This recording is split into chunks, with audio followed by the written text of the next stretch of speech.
오늘 우리에게 주신 하나님의 말씀 사무엘하 18장 1절부터 33절까지 말씀입니다. 사무엘하 18장 1절부터 33절까지 말씀. 이제 봉독하겠습니다. 하나님의 말씀 경청하십시오. 다윗은 자기와 함께 있는 백성을 점검하여 보고 그들 위에 천부장들과 백부장들을 세웠다. 다윗은 또 모든 백성을 세 때로 나눈 뒤에 3분의 1은 요압에게 맡기고 또 3분의 1은 수르야의 아들이며 요압의 동생인 아비새에게 맡기고 나머지 3분의 1은 가드 사람 이때에게 맡겼다. 그런 다음에 왕이 온 백성에게 자기도 그들과 함께 싸움터로 나가겠다고 선언하니 온 백성이 외쳤다. 임금님께서 나가시면 안 됩니다. 우리가 도망을 친다 하여도 그들이 우리에게는 마음을 두지 않을 것이며 우리가 절반이나 죽는다 하여도 그들은 우리에게 마음을 두지 않을 것입니다. 임금님은 우리들 10,000명과 다름이 없으십니다. 그러니 임금님은 이제 성 안에 계시면서 우리를 도우시는 것이 더 좋겠습니다. 그러자 왕은 그들의 의견을 따르겠다고 말하고 성문 곁에 서 있으니 온 백성이 100명씩 1000명씩 부대별로 나아갔다. 그때 왕이 요압과 아비새와 이때에게 부탁하였다.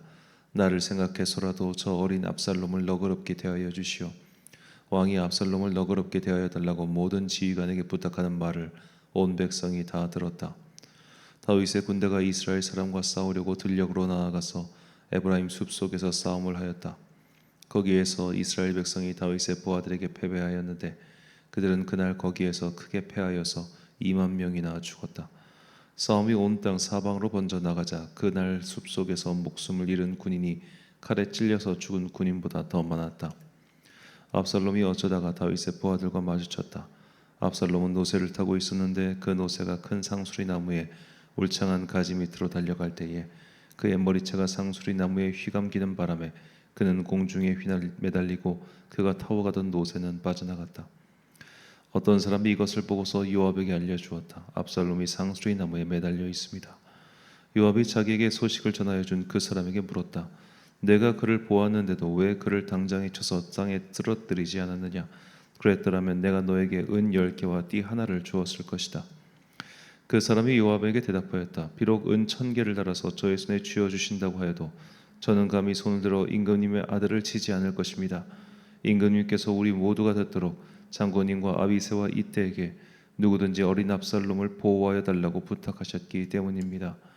제가 임금님을 속이고 그의 생명을 해치면 임금님 앞에서는 아무것도 숨길 수가 없기 때문에 장군님까지도 저에게서 등을 돌릴 것입니다. 그러자 요압은 너에게 이렇게 꾸물거릴 시간이 없다 하고 말한 뒤에 투창 세 자루를 손에 들고 가서 아직도 상수리 나무 한가운데 산채로 매달려 있는 압살롬의 심장을 꿰뚫었다. 요압이 무기를 들고 다니는 젊은이 10명도 모두 둘러싸고서 압살롬을 쳐서 죽였다. 그런 다음에 요압이 나팔을 부니 백성이 이스라엘 사람을 뒤쫓다가 돌아왔다. 요압이 백성에게 싸움을 그치게 하였기 때문이다. 그들은 압살롬을 들어다가 숲속의 깊은 구덩이에 집어던지고 그 위에다가 아주 큰 돌무더기를 쌓았다. 온 이스라엘 사람들은 도망하여서 저마다 자기 장막으로 돌아갔다. 평소에 압살롬은 자기의 이름을 후대에 남길 아들이 없다고 생각하여 살아있을 때에 이미 자기 비석을 준비하여 세웠는데 그것이 지금 왕의 골짜기에 있다. 압살롬이 그 돌기둥을 자기의 이름을 따서 불렀기 때문에 사람들은 그것을 오늘날까지도 압살롬의 비석이라고 한다. 그때 사독의 아들 아히마아스가 요압에게 말하였다. 제가 임금님에게로 달려가서 주님께서 임금님을 원수에게서 구원하셨다는 이 기쁜 소식을 전하겠습니다. 그러나 요압이 말렸다. 오늘은 아무리 좋은 소식이라도 내가 전하여서는 안 된다. 너는 다른 날 이 좋은 소식을 전하여도 된다. 그러나 오늘은 날이 아니다. 오늘은 임금님의 아들이 죽은 날이다. 그리고는 요압이 에디오피아 사람에게 명령하였다. 내가 가서 본대로 임금님께 아뢰어라. 그러자 그 에디오피아 사람이 요압에게 절을 하고 달려갔다. 사독의 아들 아히마아스가 또다시 요압에게 말하였다. 저에게 무슨 일이 일어나도 좋으니 저도 저 에디오피아 사람과 같이 가서 보고할 수 있도록 허락하여 주십시오. 그러나 요압은 또 말렸다. 아히마아스야, 내가 왜 가려고 하는지 모르겠구나. 내가 가보아야 이 소식으로는 아무 상도 받지 못한다. 아히마아스가 또다시 말하였다. 저에게 무슨 일이 일어나도 좋으니 저도 가겠습니다. 요압이 그에게 말하였다. 그렇다면 더 말리지 않겠다. 아히마아스는 요단 계곡을 지나가는 길로 달려서 그 에디오피아 사람을 앞질렀다. 그때 다윗은 두 성문 곧 안문과 밭관문 사이에 앉아 있었는데 파수꾼이 성문의 지붕 위로 올라가서 성벽 위에서 멀리 바라보고 있다가 어떤 사람이 혼자 달려오는 것을 보았다. 파수꾼이 큰 소리로 이 사실을 왕에게 알리니 왕은 혼자 오는 사람이면 좋은 소식을 전하는 사람이다고 대답하였다. 그 사람이 점점 더 가까이에 이르렀다. 파수꾼이 보니 또 한 사람이 달려오고 있었다. 파수꾼이 큰 소리로 문지기에게 또 한 사람이 달려온다고 외치니 왕은 그도 좋은 소식을 전하는 사람이다고 말하였다. 파수꾼이 또 다 알렸다. 제가 보기에 앞서서 오는 사람은 달리는 것이 사독의 아들 아히마아스가 달리는 것과 같습니다. 그러자 왕이 대답하였다. 그는 좋은 사람이니 좋은 소식을 전하러 올 것이다. 아히마아스가 왕에게 가까이 이르러서 평안하시기를 빕니다 하고 인사를 드리며 얼굴이 땅에 닿도록 왕에게 절을 하며 아뢰었다.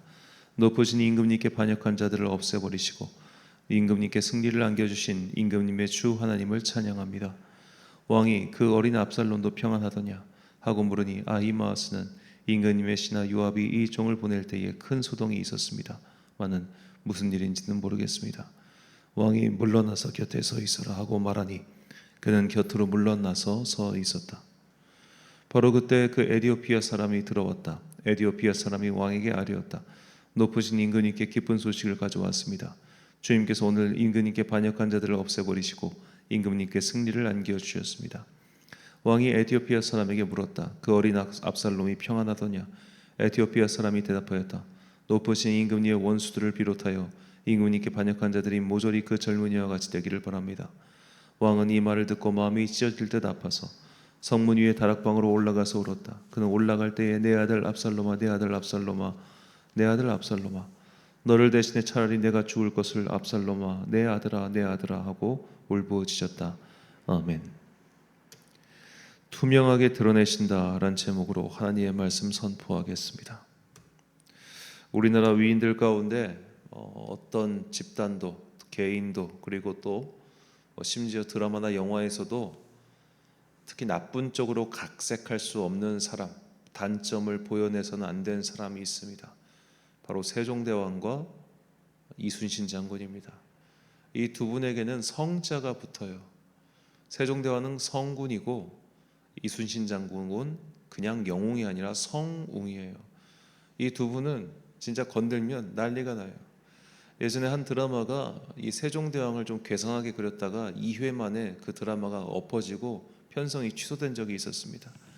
그리고 한때 굉장히 인기를 끌었던 불멸의 이순신의 경우도 이 젊은 날 이순신이 약간 좀 소위 말해 좀 찌질이하게 나오니까 그것 때문에 또 시청자들이 난리가 났었어요. 어떻게 이순신을 저렇게 그릴 수 있느냐라고 말이죠. 자, 어느 나라든 간에 이순신 장군이나 세종대왕처럼 건드려서는 안 되는 그런 위인들이 있습니다. 요즘 중국 사람들에게는 뭐 모택동 같은 사람이겠죠. 마오쩌둥. 자, 그런 식으로 절대로 건드려서는 안 되는 위인들이 나라마다 있고 또 그리고 그런 위인들은 이제 이미 특히 고대 위인들 같은 경우는 신화의 도움을 받죠. 그는 특별한 신의 후손이고 신의 혈통을 타고났고 또 그런 능력을 가지고 있다. 그런 기록물들만 남아 있습니다. 그러니까 우리나라도 이제 삼국시대, 뭐 고구려, 백제, 신라 이 시조들은 다 신의 자손 아닙니까? 주몽 같은 경우는 뭐 강해신, 하백의 딸에 뭐 이렇게 하늘에서 온 왕자 해모수 뭐 이런 아버지들이 다 신적인 존재들이잖아요. 신라의 그 박혁거세는 아래서 태어나고 말이죠. 자, 이런 식으로 신화들이 그를 보호하고 있어요. 자, 그런데 우리가 성경을 굉장히 친숙하게 봐서 그렇지 성경 속에서 나왔던 인물들이 살아간 연대가 바로 이 신화 속에 나오는 사람들의 연대와 거의 비슷합니다. 바꿔 말하면 성경에 나오는 특히 구약 성경에 나오는 인물들 같은 경우는 다른 나라였으면 전부 다 신화 속의 인물들처럼 포장되고 각색되었을 거란 말이에요. 자, 예를 들어 박혁거세가 알까고 태어나고 나서 60년 지났을 때 예수님께서 이 땅에 오셨습니다. 그게 얼마나 소위 말해 최근의 일이란 이야기입니까? 아브라함이 활동할 때 저 하늘에서 환인이 천부인 세 개를 가지고 풍백과 운사와 우사의 도움으로 신실을 개척해 가지고 조선 시대가 열렸다고 하죠. 단군 환단고기에서 그때가 아브라함이 활동할 때입니다. 그러니까 성경에 인물들이 있었던 시기는 진짜 이렇게 고대 이야기들이에요. 다윗 같은 경우는 이 고조선 27대 단군 시절의 일이라고 합니다. 단군이라고 하는 게 이제 어떤 왕의 직위 같은 건데 27번째 왕이 다스릴 때 다윗의 시대라고 그렇게 할 정도로 다윗은 기원전 11세기경의 사람이에요. 굉장한 고대의 사람입니다. 자, 민족의 영웅입니다. 그리고 이스라엘에서 사실상 이스라엘에는 왕가가 두 개밖에 없는데 그것도 가장 오래되고 가장 강력한 고대 왕가를 이룬 왕가의 시조예요. 여러분 조선 왕가를 조선 왕조를 시작한 태조 이성계 그의 업적을 기리기 위해 용비어천가가 제작되었죠. 그 용비어천가가 이성계의 7대 손까지 막 좀 찬양을 하는 거의 신화적 업적을 다룬 그런 책인 것을 생각해 봅시다. 다윗에게는 용비어천가라 용용용비어천가를 적어도 모자람이 없는데도 성경은 다윗을 전혀 그렇게 그리고 있지 않아요. 성경은 다윗을 정말 적나라하게 모든 것을 보여줍니다. 다윗뿐만 그런 게 아닙니다. 그들의 민족의 조상이라고 할 수 있는 아브라함, 이삭, 야곱, 우리가 이미 다 알다시피 그들의 결점을 고스란히 보여주죠. 오늘 본문이 전해주는 다윗의 모습은 제가 생각하기에 다윗이 그동안 보여준 모든 모습 중에 가장 꼴불견입니다. 이건 통치자가 해서는 안 되는 모습을 정말 고스란히 보여주고 있죠. 자, 다윗의 군대와 압살롬의 군대가 이제 평야에서 대회전을 벌였고 전쟁은 다윗 측의 승리로 돌아가죠. 하지만 이날 싸움으로 양쪽 피해자가 2만 명이 넘게 발생했습니다. 본문 7절과 8절 말씀. 거기서 이스라엘 백성이 다윗의 부하들에게 패하매 그날 그곳에서 전사자가 많아 2만 명에 이르렀고 그 땅 사면으로 퍼져 싸웠으므로 그날의 수풀에서 죽은 자가 칼에 죽은 자보다 많았더라. 아멘. 자, 이렇게 많은 인원이 내란 때문에 사망했습니다. 1절에도 계속 말씀드렸지만 이 내란이 결국 발발한 원인은 단순히 압살롬의 권력욕 때문이 아니라 다윗의 통치가 그만큼 후반부로 가면 갈수록 빈틈투성이었기 때문이었습니다. 그리고 압살롬이 그런 일을 벌이도록 내팽개쳐 놓은 것도 다윗의 문제였지요. 다윗의 책임 회피가 결국 이런 사단을 불러 일으켰다고 해도 과언이 아닙니다. 그만큼 지도자는 모든 것을 책임져야 하는 위치에 있는 것이죠. 자, 그런데 이렇게 많은 사람들이 죽는 그 전쟁에 들어가기 직전에 이 다윗은 지휘관들에게 쓸데없는 이야기를 해요. 사기를 뚝 떨어뜨리는 말을 합니다. 본문 5절 말씀. 왕이 요압과 아비새와 이때에게 명령하여 이르되 나를 위하여 젊은 압살롬을 너그러이 대우하라 하니 왕이 압살롬을 위하여 모든 군 지휘관에게 명령할 때에 백성들이 다 들으니라. 자, 이게 얼마나 한심한 이야기입니까? 이건 정말 한심한 이야기입니다. 자, 만약에 다윗이 정말로 오늘 본문에서 막 내 아들 압살롬아, 내 아들 압살롬아, 내가 너를 위해 죽었더라면, 이렇게 진실로 압살롬을 사랑했더라면 압살롬이 왜 그 술에서 돌아왔을 때 2년 동안 얼굴을 안 바뀌었어요? 그렇지 않습니까? 다윗은 지금 되게 이상한 행동하고 있는 겁니다. 진짜 이상한 행동하고 있는 거예요. 더구나 지금 반란의 수괴입니다. 그를 죽여야 전쟁이 끝납니다. 그러면 나중에 보겠지만 요압의 말처럼 자기 부하들 다 죽고 걔만 살면은 좋겠어요? 아니, 이럴 거면 차라리 처음부터 자기가 예루살렘 압살롬이 쳐들어올 때 나만 죽으면 끝날 일이니 나 혼자 죽겠다고 죽지? 왜 이런 말도 안 되는 비루하고 비겁하고 모순적이고 이율배반적인 행동을 하냐, 이 말입니다. 지금 다윗 정말 이상한 행동하는 겁니다. 아마 제 옆에 진짜로 다윗 같은 사람이 이런 말 하면은 너 미쳤냐? 라고 물어볼 것 같아요. 진짜 너무너무 이상해요. 아무리 생각해도 진짜 이상해. 그래서 이제 압살롬이 죽었다는 소식을 듣자 왕이 이렇게 행동하죠. 왕의 마음이 심히 아파 문 위층으로 올라가서 우니라.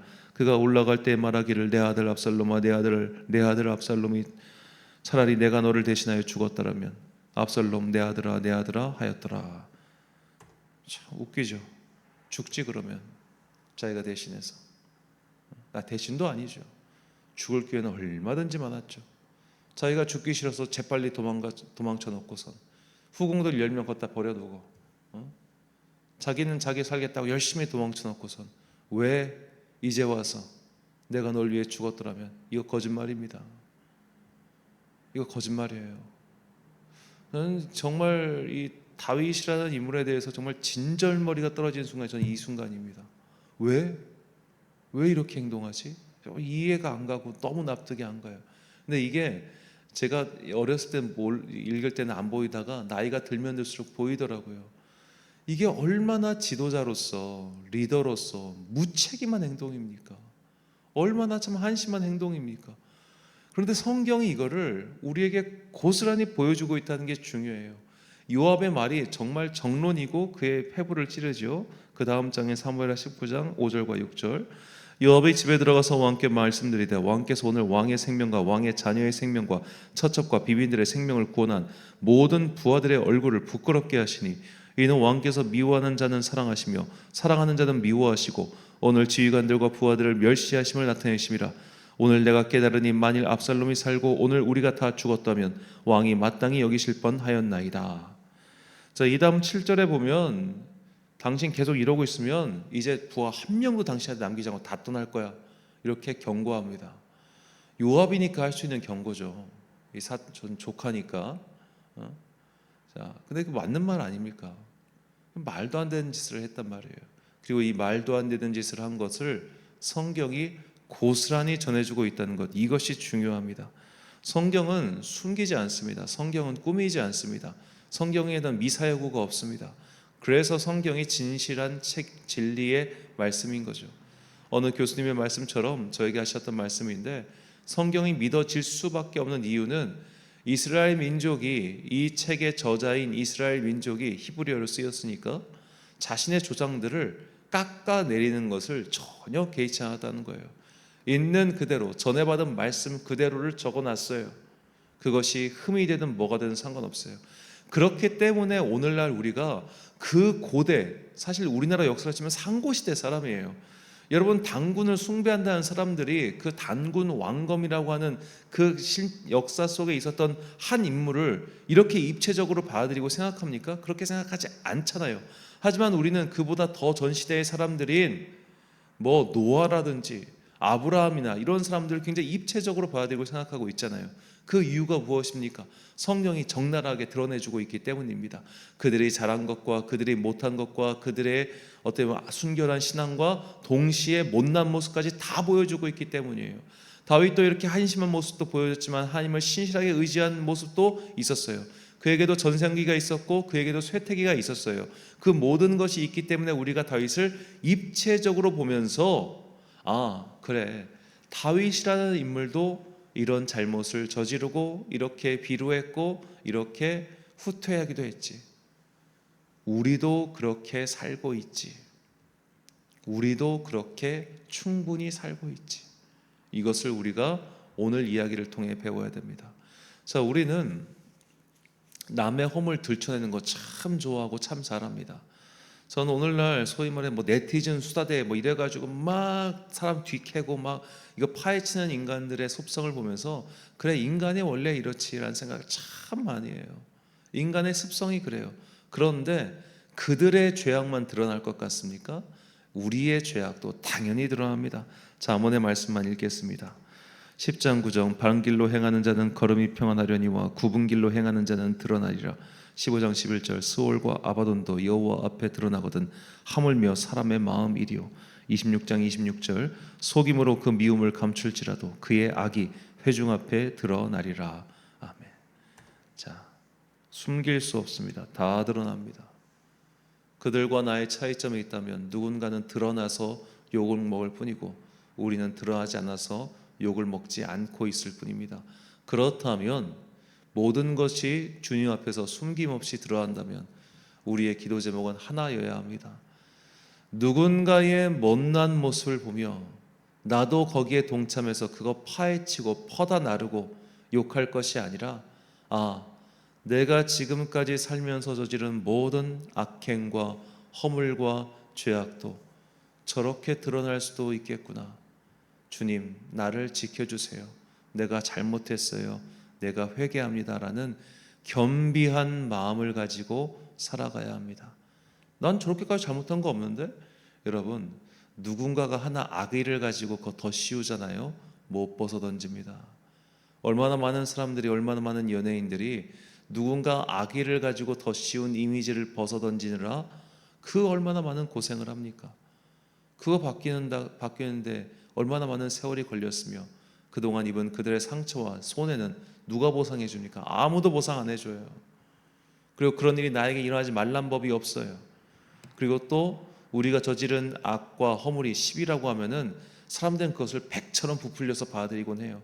억울하고 분하겠지만 이런 일들이 나에게 일어날 수 충분히 있습니다. 그러므로 우리는 항상 두렵고 떨리는 마음으로 주님, 우리의 허물을 용서해 주옵소서, 나의 죄를 용서해 주옵소서, 동시에 함부로 남에게 손가락질을 하지 말고 살아야 됩니다. 그래야만 혹 주님께서 우리를 불쌍히 여기사 우리로 하여금 그런 인생의 어두움에, 괴로움에 빠지지 않게 건져주실 겁니다. 그래서 사도 바울은 우리에게 이렇게 권면해요. 디모데전서 5장 24절과 25절 말씀, 어떤 사람들의 죄는 밝히 드러나 먼저 심판에 나아가고 어떤 사람들의 죄는 그 뒤를 따르나니 이와 같이 선행도 밝히 드러나고 그렇지 아니한 것도 숨길 수 없느니라. 아멘. 사랑하는 천안광성교회 성도 여러분, 그리고 이 새벽을 함께 깨우고 계신 귀한 주님의 자녀 여러분, 우리가 사는 시대는 다윗이 살던 시대보다 훨씬 더 무서운 감시의 시대죠. 우리의 온갖 행위는 다 기록에 남아있고 누군가 파헤치면 금세 드러납니다. 그러니 조심하며 사십시오. 20년 전, 30년 전 자신이 했던 일 때문에 발목에 잡히는 사람들을 반면교사로 삼으십시오. 그리고 그런 이들을 함부로 욕하지 마십시오. 나라고 뭐가 다르겠습니까? 특히 누군가가 악의를 가지고 뒤집어 씌우면 하루아침에 파렴치한으로 전락할 수 있는 세상입니다. 이미 그런 인식의 틀이 씌워지면 그때부터 아무도 내 말을 믿지 않습니다. 결국 법정 싸움까지 가서 누명이 벗겨진들 망가진 내 명예가 복구될 수 있겠습니까? 그러니 항상 두렵고 떨리는 마음으로 살아가십시오. 이것은 불안에 떨며 살라는 말이 아닙니다. 우리는 항상 실수하고 잘못합니다. 허물 없이 사는 사람 없습니다. 그러므로 남의 허물을 공격하지 말자는 겁니다. 우리가 최소한 나의 죄를 인정하고 회개하며 주님께 용서를 구하고 산다면 주님께서 우리를 불쌍히 여겨주시지 않겠습니까? 다윗이 말년에 보여준 이 씁쓸한 모습을 통해서 어떤 것도 숨길 수 없다는 진실, 그리고 모든 인간은 허물투성이라는 더 중요한 것을 잊지 마시고 항상 주님의 은혜를 간구하며 살아가는 주의 자녀가 되시길 예수님의 이름으로 축원합니다. 기도하겠습니다. 사랑과 은혜가 풍성하신 아버지 하나님, 다윗의 말년의 안타까운 모습, 심지어 추한 모습도 우리는 다 전해보고 있습니다. 하나님 앞에 감출 수 있는 것이 없다는 것, 하나님 앞에서 그 어떤 것도 미사역으로 꾸밀 수 없다는 것, 그것을 깨닫게 하시고 언제나 주님 앞에 진실하게 무릎 꿇고 나와 자신의 죄를 회개하고 그 죄를 감추어 달라고 간절히 기도하는 주의 자녀들 되게 하여 주옵소서. 바깥의 사람들은 얼마든지 악의를 가지고 우리에게 죄를 뒤집어 씌우거나 혹은 죄와 허물을 부풀려서 전달할 때가 참 많습니다. 그러한 일이 인생에서 벌어졌을 때 주님께서 그들의 죄악 또한 드러나게 하시어 이 모든 것들이 거짓과 꾸며진 일들이었음을 세상 사람들이 알게 하여 주옵소서. 우리가 또한 언제든지 그런 억울한 일을 당할 수 있사오니 주님께서 능력의 장중에 우리를 붙드셔서 우리가 그런 어둠에, 그런 안타까운 상황에 빠지지 아니하도록 우리를 지켜 주옵소서. 한 주간의 업무를 시작하는 월요일이고 추석 명절이 시작하는 또 주간입니다. 이 주간 또 많은 이들이 이동하고 바쁘게 움직일 터인데 주님께서 그들을 지켜주시고 능력의 장중에 붙들어 주셔서 가족들과 함께 또 사람들과 함께 편히 보내는 즐거운 시간, 행복한 시간 되게 하여 주옵소서. 이 한 주간도 우리 주님의 좋으신, 참 좋으신 우리 주님의 은총과 평강이 모든 성도들과 함께 하시길 간절히 소망하오며 이 모든 말씀 우리 구주 예수 그리스도의 이름으로 기도드립니다. 아멘. 오늘의 기도 제목입니다. 선행도 악행도 하나님 앞에서 감추어지지 않습니다. 주님께 간절히 기도하며 나의 허물은 덮어주시고 나의 죄를 용서해 달라고 기도하십시오. 오늘 주신 기도의 제목 가지고 기도와 묵상의 힘쓰는 하루 되시길 바랍니다. 기도하겠습니다.